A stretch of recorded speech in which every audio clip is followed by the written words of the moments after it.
Have you just got a house under contract? Now what? Stay tuned to find out.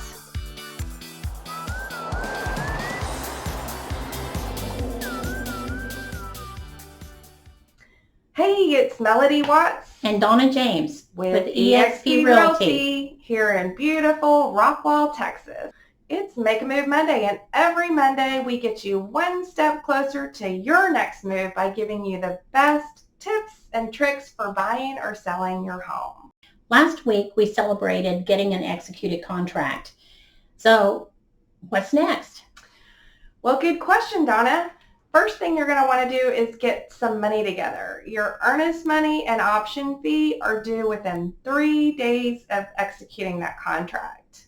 So the earnest money is typically at least 1% of the sales price, and it goes to the title company and is held there in escrow until you close. And at that time, it is applied towards your closing costs. The option fee is generally $100 or so, and it goes directly to the seller. And it's essentially the cost that you pay for the option period, which is that time frame we talked about that allows you a week or so to inspect the property and back out or renegotiate. It's super important not to miss these deadlines. If you fail to get your option fee deposited or handed over to the seller, then you miss out on having your option period. You still have a contract. You can still do inspections, but you can't negotiate repairs, and you might lose your earnest money if you decide to back out on the contract. So after you've got your option fee and earnest money paid, you'll want to do step 2, which is get in touch with your lender. Make sure that your lender has a copy of the executed contract and all of the documents that they need from you. And also, it's a good time to discuss locking in the interest rate. I mean, rates fluctuate on a daily basis, and so your lender can advise you whether you should lock in right away or maybe wait a couple of days if they have some insights into the market. Don't go out and buy a car. Don't go to Nebraska Furniture Mart and purchase a lot of furniture. Don't take out new credit cards. It is so important to not make any changes. Don't move your money around. Leave everything exactly as it was when you applied for the note. Right before closing time, the lender's going to run your credit check again. So it's really important not to make changes to your credit during this time. Your option period is generally a week or so, sometimes 5 or 10 days. And as we mentioned before, that is your time that you can inspect the property and back out for any reason.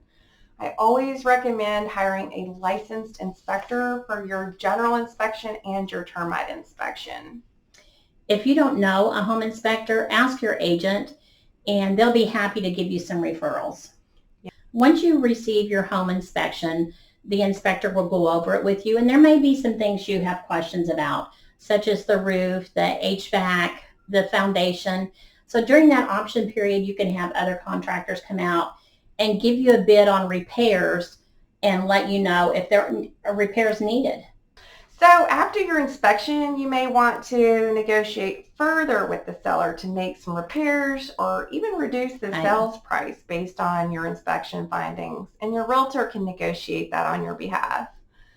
You'll want to have all your new signed agreements with the sellers for all the repairs or the credits before the end of the option period. Or if you can't come to agreement, you'll want to terminate your contract so that you can get your earnest money back. Okay, step 4 is to get that appraisal ordered. Now, your lender is going to be the one ordering the appraisal and sending an appraiser out to your home. The purpose of the appraisal is to protect the lender. So the lender's taking a risk loaning you that money for your home. They want to make sure that the home is worth what you're paying, and they want to make sure that the condition of the home is acceptable. Those are things that you want to know as well. True. So, if the appraised value does not meet or exceed the sales price, the lender may reduce the amount that they're willing to loan you. And that can be a problem because that may mean you have to come up with the rest of the money in cash. Now, you can also terminate your contract for this reason, or you can try to negotiate a new sales price with the seller. So a lot of times lenders don't like to lend money on homes with problems, with a bad roof, a foundation concern, chipping paint, and different lenders or loan types require different standards on a house. Once the appraisal comes back, it will specify in the appraisal specifically if repairs need to be made, and those can be negotiated with the seller at that time. Step 5 is getting that loan approved. Now, really from this point forward, your primary focus should be making sure that your lender has everything they need from you. There's going to be a lot of documents that your lender asks you for, and today it's really easy to get those documents to them in a timely manner because you can scan them in on your computer, or there's a lot of apps that you can upload by taking a picture and it goes directly into your file for the lender. Step 6 is to find your homeowner's insurance. So you're going to want to obtain a homeowner's insurance policy on your new home. This insurance protects you from any losses on your home in the event of a fire or weather-related or other damages. The insurance is required by your lender, but it's always recommended even if you're paying cash for the home. Now, don't confuse this kind of homeowner's insurance with your mortgage insurance. The homeowner's insurance protects you from losses. The mortgage insurance protects your lender from you defaulting on the loan. So sometimes that can be confusing because there's two different kinds of insurance involved in buying a home. It's two different things. For your homeowner's insurance, a lot of times the best place to start is with the insurance company that you have your vehicles with. Because you'll get discounts for having multiple policies. Ask your real estate agent and we can refer you some good agents. Step 7 is to pick out that home warranty. So many buyers choose to have a home warranty on their home. For a nominal service fee, the home warranty company will send out a repair contractor and fix many of the mechanical, electrical problems that you might have on your home within the first year. Starting price is usually around $400 for the most basic policy, but often your contract may specify that the seller actually cover the first year of the home warranty on your behalf. And the only time you might not want to have one is if you're buying new construction. Then you have a year's builder insurance policy. So step 8 is that loan approval deadline. You'll want to check in with your lender before the loan approval deadline that's specified in your contract. Now at this point, if there is any doubt at all that your loan may not be approved, you'll want to discuss that with your realtor. It may make sense to terminate the contract at that point if you really think there's no chance you're going to get your loan approved. There is usually a contingency in your contract that gives you one last out. You can get your earnest money back if your loan is not approved before that loan approval deadline. Sometimes that can be addressed and corrected. You might need a little bit more time, but a lot of the times those things can be taken care of. Yeah, that's a good point. Sometimes you can salvage those deals with just a little bit of extra time. So step 9 is getting packed. Once your loan is all in order, you can safely start packing. It's time to start calling your friends and saying, who has boxes? That's right. Step 10 is utilities. About a week or so before closing, you should contact the utility companies and get that all scheduled so that when you move in, you'll have air conditioning and water.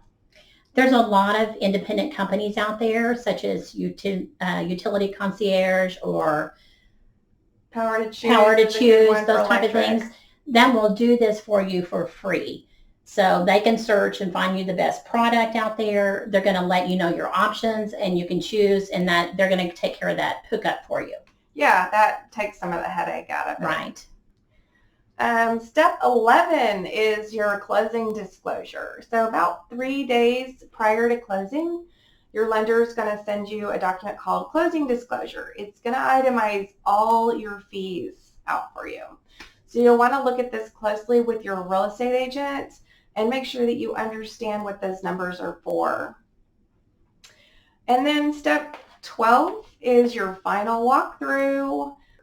A day or so before closing, you can walk through the property with your realtor and just make sure that the condition of the home is as you expect it to be. Several times I've seen things left in a house, such as things they don't want, trash, an old mattress, things like that. And if you do that final walkthrough, you can catch those and require the seller to get those removed before closing on that, because you don't want to have to deal with their extra stuff later. Yeah, true. You've got enough of your own stuff to move around. You don't need to move their stuff too.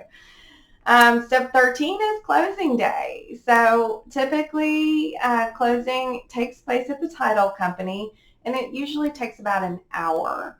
You'll want to bring your photo ID and obviously the funds that you need for closing. You're going to have a lot of documents to sign, and the title agent will walk you through and explain everything to you. Don't ever hesitate to stop the closer and ask them questions if you have questions. A lot of people ask me this question, will the seller be there? And no, your closing is just for you, and the seller will have their own closing appointment scheduled. So chances are you would not see the seller at closing. And step 14 is taking possession. So once you and the seller have both signed, the documents are sent over to your lender and for funding. This can take, sometimes it's just a few minutes and sometimes it's a few hours. So to increase your chances of being able to take possession the same day, it's best if all parties can sign early in the day. Right. And because Friday is always the chosen day to close on, because people want the weekend to be able to move and they'd only have to take one day off of work, Fridays are the busiest day for the title companies. So try to get that first appointment in the morning, or try to close on Thursday or early in the week, and then give yourself those extra days just to put those final things in the boxes and be able to move over the weekend. Definitely, because if you close on a Friday and the funding is delayed, you may have to wait all the way until Monday to get your key. Once the loan is funded, the home is officially yours and you get the keys. Woohoo! That's it for now, guys. We'll see you next week. Bye, y'all. Make a move. All right. I was getting into it. Okay. I don't know what you're talking about. None of that makes any sense to me.